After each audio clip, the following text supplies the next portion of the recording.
Hello and welcome to our card of the date for August 2nd of 2020. August 2nd is 8-2, and so we need a card with an 8 and a 2. I'm going the composite route today. So I get card 8D, 8-0 from Cory Snyder, and card 2, BC2, you can ignore the BC, from Mike Scott. So that's 802 if you stick them together, August 2nd. So the Cory Snyder is a 1989 Topps card. I always thought this was a pretty clean looking design. Not my favorite ever, and they were of course massively overproduced. But they gave a lot of room for the photos and had kind of an old school script that tailed into a banner where the player's name was.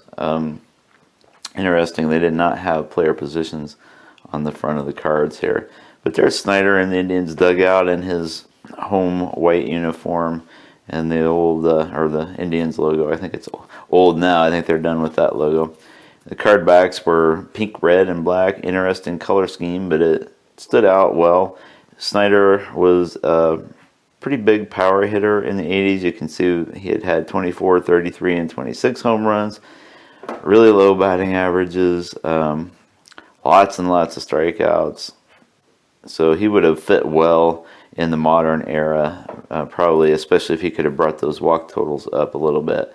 And his cards were popular, rookie cards, for a long time because of his power potential, but never did turn into like a Hall of Fame caliber player. And then we have Mike Scott, who was designated by Donruss as the Astros team MVP. This is a 1989 Donruss card. I think this was like an insert add-on set that they had. The team MVPs. Of course, Mike Scott was the ace of that Astros staff, especially there in '86 when they won the National League West title. And then they, let's see, who went to the World Series? That was the Red Sox and Mets. So the Astros lost the NLCS to the Mets. I think, am I right? Did Mike Scott win the Cy Young that year? I'm thinking he did. I'm not 100% sure, but he went 18-10 with 306 strikeouts. So there we have our composite card of the date for August 2nd of 2020.